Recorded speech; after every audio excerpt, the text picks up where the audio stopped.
Hello guys, আসসালামু আলাইকুম।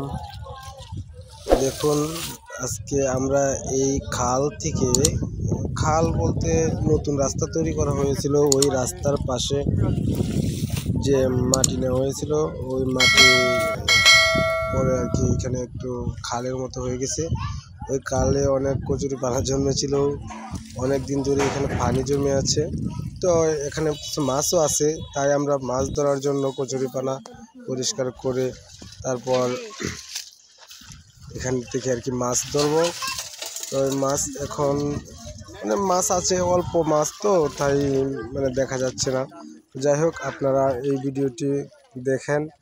পরবর্তী ভিডিওতে আমরা আপনাদেরকে এই জায়গা থেকে কতগুলো মাছ পেয়েছি এবং কেমন মাছ পেয়েছি, কি কি মাছ পেয়েছি সবগুলো আপনাদের সামনে তুলে ধরবো। আপনারা দেখবেন, আশা করি লাইক, কমেন্ট এবং শেয়ার করবেন আমার ভিডিওটি প্রচার হওয়ার জন্য। আপনাদের সকলকে ধন্যবাদ। আসসালামু আলাইকুম।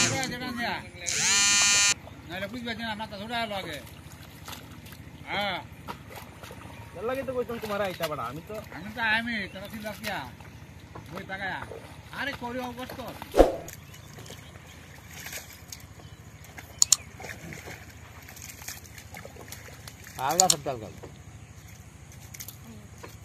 আব্দুল হামিদ ও ঠিক না কাহিনী ওই কাহিনী